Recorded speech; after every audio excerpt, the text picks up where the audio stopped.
Most important question. आज का प्रश्न आपके एग्जाम के लिए बहुत ही इम्पोर्टेंट होने वाला है, क्योंकि आज मैं ऐसे क्वेश्चन लेकर आया हूं जो आपके एग्जाम में पूछे जाने के बहुत ही ज्यादा चांसेस हैं। इसलिए एक भी क्वेश्चन मिस नहीं कीजिएगा, वीडियो पे एंड तक बने रहिएगा। हो सके मिस किया हुआ क्वेश्चन ही एग्जाम में पूछ ले, इसलिए वीडियो पे एंड तक बने रहिएगा। अगर चैनल पर नए हो तो सब्सक्राइब और एक लाइक जरूर कीजिएगा। मैं इसी तरह का इम्पोर्टेंट क्वेश्चन आपके लिए डेली लाता रहता हूँ आपकी तैयारी बेहतर करने के लिए, इसलिए चैनल को सब्सक्राइब जरूर कीजिएगा। तो बिना देर किए आज का पहला प्रश्न शुरू करते हैं। आपका पहला प्रश्न है, भारत में रेल मार्ग की स्थापना किसने की थी? इसका सही आंसर हो जाएगा option number B, Lord Dalhousie. Lord Dalhousie ने भारत में रेल मार्ग की स्थापना की थी। इन्हें भारतीय रेलवे का जनक के रूप में भी जाना जाता है। याद में रख लीजिएगा, आपके एग्जाम के लिए इम्पोर्टेंट क्वेश्चन है। अगला प्रश्न है, किस देश को उगते हुए सूर्य का देश कहा जाता है? ऑप्शन है जापान, अमेरिका, चीन या फिर कोरिया। इसका सही आंसर हो जाएगा ऑप्शन नंबर ए, जापान। जापान को देश का उगता हुआ सूर्य कहा जाता है। अगला प्रश्न है, निम्नलिखित में से किस राज्य की सीमा से राजस्थान सटा हुआ नहीं है? ऑप्शन है महाराष्ट्र, गुजरात, राजस्थान या फिर हरियाणा। इसका सही आंसर हो जाएगा ऑप्शन नंबर ए, महाराष्ट्र।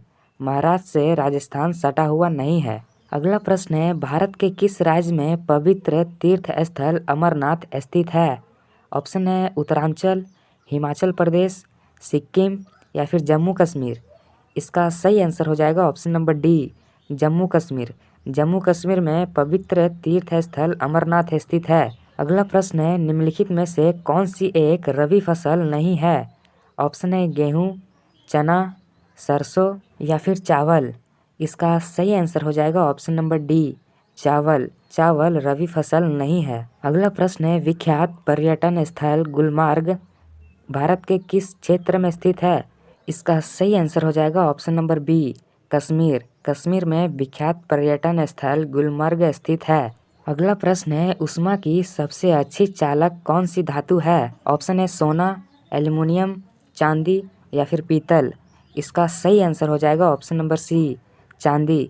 ऊष्मा की सबसे अच्छी चालक चांदी है। अगला प्रश्न है, बिल्ली को रात में अधिक दिखाई देता है? इसका सही आंसर हो जाएगा ऑप्शन नंबर बी, पुतली की विशेष प्रकार के बनावट के कारण। अगला प्रश्न है, निम्नलिखित में से किन दो स्थानों के बीच हिमसागर एक्सप्रेस चलती है? ऑप्शन है चेन्नई और नई दिल्ली के बीच, जम्मू और कन्याकुमारी के बीच, कोलकाता और चेन्नई के बीच या फिर नई दिल्ली और मुंबई के बीच। अगर चैनल पर नए हो तो सब्सक्राइब और एक लाइक ज़रूर कीजिएगा। मैं इसी तरह का इम्पोर्टेंट क्वेश्चन आपके लिए डेली लाता रहता हूँ आपकी तैयारी बेहतर करने के लिए, इसलिए चैनल को सब्सक्राइब ज़रूर कीजिएगा। इसका सही आंसर हो जाएगा ऑप्शन नंबर बी, जम्मू और कन्याकुमारी के बीच हिमसागर एक्सप्रेस चलती है। याद में रख लीजिएगा, आपके एग्जाम के लिए मोस्ट इम्पोर्टेंट क्वेश्चन है। अगला प्रश्न है, गीतांजलि के कवि हैं? ऑप्शन है रविंद्रनाथ टैगोर, बंकिम चंद्र चटर्जी, भारतेंदु हरिश्चंद्र या फिर इनमें से कोई नहीं। इसका सही आंसर हो जाएगा option number A, Rabindranath Tagore. Gitanjali के कवि रविंद्रनाथ टैगोर हैं। अगला प्रश्न है, विख्यात महाकाव्य महाभारत के रचयिता कौन है? ऑप्शन है वेद व्यास, विश्वामित्र, मुनि वशिष्ठ या फिर भगवान श्री कृष्ण। इसका सही आंसर हो जाएगा ऑप्शन नंबर ए, वेद व्यास। वेद व्यास विख्यात महाकाव्य के रचयिता हैं। अगला प्रश्न है, यांत्रिक ऊर्जा को विद्युत ऊर्जा में किसके द्वारा बदला जाता है? इसका सही आंसर हो जाएगा option number D, dynamo. Dynamo के द्वारा यांत्रिक ऊर्जा को विद्युत ऊर्जा में बदला जाता है। अगला प्रश्न है, एसआई में बल का मात्रक क्या है? ऑप्शन है जूल, न्यूटन, वाट या फिर घन सेंटीमीटर। इसका सही आंसर हो जाएगा ऑप्शन नंबर बी, न्यूटन। बल का एसआई मात्रक न्यूटन है। अगला प्रश्न है, लोहे में जंग लगना क्या है? इसका सही आंसर हो जाएगा ऑप्शन नंबर बी, रासायनिक क्रिया। लोहे में जंग लगना एक रासायनिक क्रिया है। अगला प्रश्न है, विद्युत बल्ब का फिलामेंट किसका बना होता है? इसका सही आंसर हो जाएगा option number B, tungsten. Tungsten से बना हुआ रहता है विद्युत बल्ब का फिलामेंट। अगला प्रश्न है, कैलोरी की मापन इकाई है? ऑप्शन है ऊष्मा, ठोस, तरल या फिर ध्वनि। इसका सही आंसर हो जाएगा ऑप्शन नंबर ए, ऊष्मा। कैलोरी की मापन इकाई ऊष्मा है। अगला प्रश्न है, सूर्य उदय होते समय और डूबते समय लाल क्यों दिखाई देता है? ऑप्शन है विकिरण के कारण, जल वाष्प के कारण, धूल के कारण या फिर प्रकीर्णन के कारण? इसका सही आंसर हो जाएगा ऑप्शन नंबर डी, प्रकीर्णन के कारण। प्रकीर्णन के कारण सूर्य उदय के समय और डूबते के समय लाल दिखाई देता है। अगला प्रश्न है, किसी लेंस की क्षमता किसमें व्यक्त की जाती है? ऑप्शन है डायोप्टर में, वाट में, जूल में या फिर इनमें से कोई नहीं। इसका सही आंसर हो जाएगा ऑप्शन नंबर ए, डायोप्टर में। किसी लेंस की क्षमता डायोप्टर में व्यक्त की जाती है। अगला प्रश्न है, उत्प्रेरक एक पदार्थ है जो अभिक्रिया की दर बढ़ाता है, अभिक्रिया की दर घटाता है, अभिक्रिया की दर बदल लेता है या फिर अभिक्रिया में भाग नहीं लेता है। इसका सही आंसर हो जाएगा ऑप्शन नंबर सी, अभिक्रिया की दर बदल लेता है। अगला प्रश्न है, गैल्वेनोमीटर का उपयोग किया जाता है। ऑप्शन है विद्युत धारा ज्ञात करने में, प्रतिरोध मापने में, ऊंचाई मापने में या फिर कोणीय वेग मापने में। इसका सही आंसर हो जाएगा ऑप्शन नंबर ए, विद्युत धारा ज्ञात करने में गैल्वेनोमीटर का उपयोग किया जाता है। याद में रख लीजिएगा, आपके एग्जाम के लिए इंपॉर्टेंट क्वेश्चन हो सकते हैं। अगला प्रश्न है, लार की प्रकृति कैसी होती है? ऑप्शन है निष्प्रभावी, अम्लीय, क्षारीय या फिर उभयधर्मी। इसका सही आंसर हो जाएगा ऑप्शन नंबर बी, अम्लीय। लार की प्रकृति अम्लीय होती है। अगला प्रश्न है, दूध के दांत किस आयु तक गिर जाते हैं? ऑप्शन है 12 वर्ष तक, 14 वर्ष तक, 16 वर्ष तक या फिर 19 वर्ष तक। इसका सही आंसर हो जाएगा ऑप्शन नंबर सी, 16 वर्ष तक। हमारे जितने भी दूध के दांत होते हैं वह 16 साल तक आते आते सब खत्म हो जाते हैं। अगला प्रश्न है, दूध से दही जमाने में कौन से जीवाणु काम आते हैं? इसका सही आंसर हो जाएगा ऑप्शन नंबर ए, लैक्टोबैसिलस जीवाणु दूध से दही जमाने में काम आते हैं। अगला प्रश्न है, निम्नलिखित में से कौन ना तो तत्व है और ना ही यौगिक? ऑप्शन है जल, पारा, सोडियम क्लोराइड या फिर वायु। इसका सही आंसर हो जाएगा ऑप्शन नंबर डी, वायु। वायु ना तो तत्व है और ना ही यौगिक। अगला प्रश्न है, जेनेटिक कोड की खोज किसने की? इसका सही आंसर हो जाएगा option number B, Hargobind Khorana. Hargobind Khorana ने जेनेटिक कोड की खोज की थी। अगला प्रश्न है, शरीर में आयोडीन की कमी से कौन सी बीमारी होती है? ऑप्शन है स्कर्वी, तपेदिक, सूखा रोग या फिर घेंघा। अगर चैनल पर नए हो तो सब्सक्राइब और एक लाइक ज़रूर कीजिएगा। मैं इसी तरह का इंपॉर्टेंट क्वेश्चन आपके लिए डेली लाता रहता हूँ आपके तैयारी बेहतर करने के लिए, इसलिए चैनल को सब्सक्राइब जरूर कीजिएगा। इसका सही आंसर हो जाएगा ऑप्शन नंबर डी, घेंघा। शरीर में आयोडीन की कमी से घेंघा बीमारी होती है। अगला प्रश्न है, सोडियम कार्बोनेट का व्यापारिक नाम क्या है? ऑप्शन है धोने का सोडा, कास्टिक सोडा, नीला थोथा या फिर सिंदूर। इसका सही आंसर हो जाएगा ऑप्शन नंबर ए, धोने का सोडा। सोडियम कार्बोनेट का व्यापारिक नाम धोने का सोडा है। अगला प्रश्न है, भारत में सर्वप्रथम स्वर्ण मुद्राएं किसने चलाई? इसका सही आंसर हो जाएगा option number C, Indo Bactrian. Indo Bactrian ने भारत में सर्वप्रथम स्वर्ण मुद्राएं चलाई थी। अगला प्रश्न है, श्रीनगर की स्थापना किस मौर्य शासक ने की? ऑप्शन है दशरथ ने, बिंदुसागर ने, अशोक ने या फिर इनमें से कोई नहीं। इसका सही आंसर हो जाएगा ऑप्शन नंबर सी, अशोक ने श्रीनगर की स्थापना की थी। अगला प्रश्न है, कण्व वंश का संस्थापक कौन था? ऑप्शन है नारायण, सुशर्मा, वासुदेव या फिर भूमिमित्र। इसका सही आंसर हो जाएगा option number C, Vasudeva. Vasudeva Kanva वंश के संस्थापक थे। अगला प्रश्न है, मौर्य साम्राज्य में प्रचलित मुद्रा का नाम क्या था? ऑप्शन है तोल, दिनार, पन या फिर काकनी। इसका सही आंसर हो जाएगा ऑप्शन नंबर सी, पन। मौर्य साम्राज्य में प्रचलित मुद्रा का नाम पन था। अगला प्रश्न है, मौर्य काल में शिक्षा का सर्वाधिक प्रसिद्ध केंद्र था? ऑप्शन है नालंदा, तक्षशिला, वैशाली या फिर उज्जैन। इसका सही आंसर हो जाएगा option number B, Taxila. Maurya काल में शिक्षा का सर्वाधिक प्रसिद्ध केंद्र था।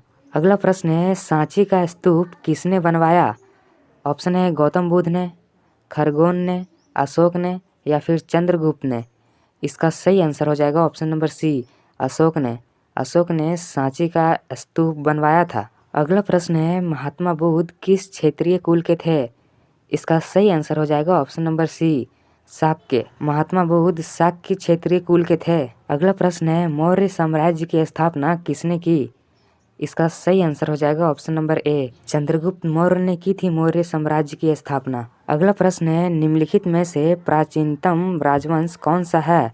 ऑप्शन है कुषाण, मौर्य, गुप्त या फिर कण्व? इसका सही आंसर हो जाएगा option number B, Maurya. Maurya प्राचीनतम राजवंश है। अगला प्रश्न है, गुप्त काल के सर्वाधिक लोकप्रिय देवता कौन थे? ऑप्शन है बुध, शिव, विष्णु या फिर सूर्य। इसका सही आंसर हो जाएगा ऑप्शन नंबर सी, विष्णु। गुप्त काल के सर्वाधिक लोकप्रिय देवता विष्णु थे। अगला प्रश्न है, वह प्रथम भारतीय विद्वान कौन था जिसने गणित को एक पृथक विषय के रूप में स्थापित किया? इसका सही आंसर हो जाएगा option number B, Aryabhata. Aryabhata प्रथम विद्वान थे जो गणित को एक पृथक विषय के रूप में स्थापित किए थे। अगला प्रश्न है, एलोरा गुफाओं का निर्माण किसने कराया था? इसका सही आंसर हो जाएगा ऑप्शन नंबर डी, राष्ट्रकूटों ने। राष्ट्रकूटों ने एलोरा गुफा का निर्माण कराया था। राष्ट्रकूट मतलब होता है किसी जगह पर शासन करने वाला राजवंश। अगला प्रश्न है, चोल युग किसके लिए प्रसिद्ध था? ऑप्शन है ग्रामीण सभाएं के लिए, लंका से व्यापार के लिए, धार्मिक सभाएं के लिए या फिर इनमें से कोई नहीं। इसका सही आंसर हो जाएगा ऑप्शन नंबर ए, ग्रामीण सभाएं के लिए चोल युग प्रसिद्ध था। अगला प्रश्न है, चोल साम्राज्य का संस्थापक है? ऑप्शन है आदित्य, विजयालय, राजेंद्र या फिर राजराजा। इसका सही आंसर हो जाएगा option number B, Vijayalaya. Vijayalaya Chola साम्राज्य का संस्थापक थे। अगला प्रश्न है, भारत में मुस्लिम राज का संस्थापक किसे माना जाता है? ऑप्शन है इल्तुतमिश को, बाबर को, मोहम्मद गौरी को या फिर अकबर को। इसका सही आंसर हो जाएगा option number C, Mohammad Ghori को भारत में मुस्लिम राज का संस्थापक माना जाता है। अगला प्रश्न है, किसने अपने आप को खलीफा घोषित किया था? ऑप्शन है मुबारक शाह खलजी ने, मोहम्मद गजनवी ने, मुबारक शाह खलजी ने या फिर ये सभी। इसका सही आंसर हो जाएगा ऑप्शन नंबर सी, मुबारक शाह खलजी ने। मुबारक शाह खलजी ने अपने आप को खलीफा घोषित किया था। अगला प्रश्न है, भारत में सबसे संपत्ति वाला राज्य कौन है? ऑप्शन है तमिलनाडु, महाराष्ट्र, केरला या फिर कर्नाटक। इसका सही आंसर हो जाएगा option number B, Maharashtra. Maharashtra Bharat में सबसे संपत्ति वाला राज्य है। अगला प्रश्न है, भारत का कितना % आबादी कृषि उद्योग पर निर्भर है? ऑप्शन है 60%, 70%, 58% या फिर 67%। इसका सही आंसर हो जाएगा ऑप्शन नंबर सी, 58%। भारत का 58% आबादी कृषि उद्योग पर निर्भर है। अगला प्रश्न है, निम्न में से कौन से देश में मिश्रित अर्थव्यवस्था है? ऑप्शन है अमेरिका में, भारत में, चीन में या फिर रूस में। इसका सही आंसर हो जाएगा ऑप्शन नंबर बी, भारत में। भारत में मिश्रित अर्थव्यवस्था है। अगला प्रश्न है, जनसंख्या वृद्धि से आर्थिक विकास की गति सामान्य रहती है, तीव्र हो जाती है, मंद हो जाती है या फिर कुछ भी नहीं होता है। इसका सही आंसर हो जाएगा ऑप्शन नंबर सी, मंद हो जाती है। जनसंख्या की वृद्धि से आर्थिक विकास मंद हो जाती है। अगला प्रश्न है, निम्नलिखित में से प्राथमिक क्षेत्र किसे कहा जाता है? इसका सही आंसर हो जाएगा ऑप्शन नंबर ए, कृषि क्षेत्र को। कृषि क्षेत्र को प्राथमिक क्षेत्र कहा जाता है। अगला प्रश्न है, शिक्षक द्वारा अपने पुत्र को पढ़ाना कौन सी क्रिया है? ऑप्शन है अनार्थिक, आर्थिक, दोनों या फिर इनमें से कोई नहीं। वीडियो अच्छा लगा हो तो एक लाइक और सब्सक्राइब जरूर कीजिएगा और अपने दोस्तों के साथ भी शेयर कर दें ताकि उनका तैयारी बेहतर हो। इसका सही आंसर हो जाएगा ऑप्शन नंबर सी, दोनों। शिक्षक द्वारा अपने पुत्र को पढ़ाना अनार्थिक और आर्थिक दोनों ही क्रिया है। अगला प्रश्न है, निम्नलिखित में से कौन अपने को ईश्वर का अभिशाप कहा था? ऑप्शन है तैमूर लंग ने, नादिर शाह ने, चंगेज खां ने या फिर इनमें से कोई नहीं। इसका सही आंसर हो जाएगा ऑप्शन नंबर सी, चंगेज खां ने अपने आप को ईश्वर का अभिशाप कहा था। अगला प्रश्न है, प्रसिद्ध ऐतिहासिक स्थल हम्पी किस जिले में स्थित है? ऑप्शन है बीजापुर, रायपुर, बेल्लारी या फिर गुलबर्गा। इसका सही आंसर हो जाएगा option number C, Bellary. Bellary जिले में स्थित है हम्पी। अगला प्रश्न है, भारत की पहली बुलेट ट्रेन परियोजना का नाम क्या है? ऑप्शन है Vande Bharat express, Tejas express, Mumbai Ahmedabad high speed या फिर भारत गौरव योजना। इस सवाल का जवाब आप कमेंट में देकर बताइए। अगला प्रश्न है, इनकलाब का नारा किसने दिया? ऑप्शन है चंद्रशेखर आज़ाद ने, मोहम्मद इकबाल ने, भगत सिंह ने या फिर सुभाष चंद्र बोस ने।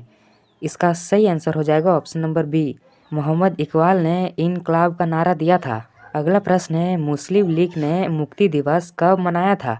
ऑप्शन है 1939 में, 1940 में, 1944 ईस्वी में या फिर 2000 ईस्वी में? इसका सही आंसर हो जाएगा ऑप्शन नंबर ए, 1939 ईस्वी में मुस्लिम लीग ने मुक्ति दिवस मनाया था। अगला प्रश्न है, भारत के आज़ादी के समय कांग्रेस के अध्यक्ष कौन थे? ऑप्शन है जवाहरलाल नेहरू, जीवी कृपलानी, महात्मा गांधी या फिर सुभाष चंद्र बोस। अगर वीडियो अच्छा लगा हो तो एक लाइक और सब्सक्राइब ज़रूर कीजिएगा और अपने दोस्तों के साथ भी शेयर कर दें ताकि उनका तैयारी बेहतर हो। इसका सही आंसर हो जाएगा ऑप्शन नंबर बी, जीवी कृपलानी। जीवी कृपलानी भारत की आज़ादी के समय कांग्रेस का अध्यक्ष थे। अगला प्रश्न है, किस वर्ष उड़ीसा बिहार से पृथक हुआ? ऑप्शन है 1935 ईस्वी में, 1930 ईस्वी में, 1940 ईस्वी में या फिर 1955 ईस्वी में? इसका सही आंसर हो जाएगा ऑप्शन नंबर बी, 1930 ईस्वी में उड़ीसा बिहार से पृथक हुआ था। अगला प्रश्न है, किसने कहा था मेरी पीठ पर किया जाने वाला प्रहार ब्रिटिश साम्राज्य के ताबूक में एक कील सिद्ध होगी? ऑप्शन है भगत सिंह ने, बाल गंगाधर तिलक ने, चंद्रशेखर आज़ाद ने, लाला लाजपत राय ने? इसका सही आंसर हो जाएगा option number D, Lala Lajpat Rai ने कहा था मेरी पीठ पर किया जाने वाला प्रहार ब्रिटिश साम्राज्य के ताबूक में एक कील सिद्ध होगी। अगला प्रश्न है, 1932 के पूना समझौते के साथ किसका सीधा संबंध था? इसका सही आंसर हो जाएगा ऑप्शन नंबर डी, भारतीय दलित वर्ग का संबंध था। अगला प्रश्न है, स्कॉटलैंड का राष्ट्रीय खेल क्या है? ऑप्शन है फुटबॉल, रग्बी फुटबॉल, बेसबॉल या फिर आइस हॉकी? इसका सही आंसर हो जाएगा option number B, rugby football Scotland का राष्ट्रीय खेल है।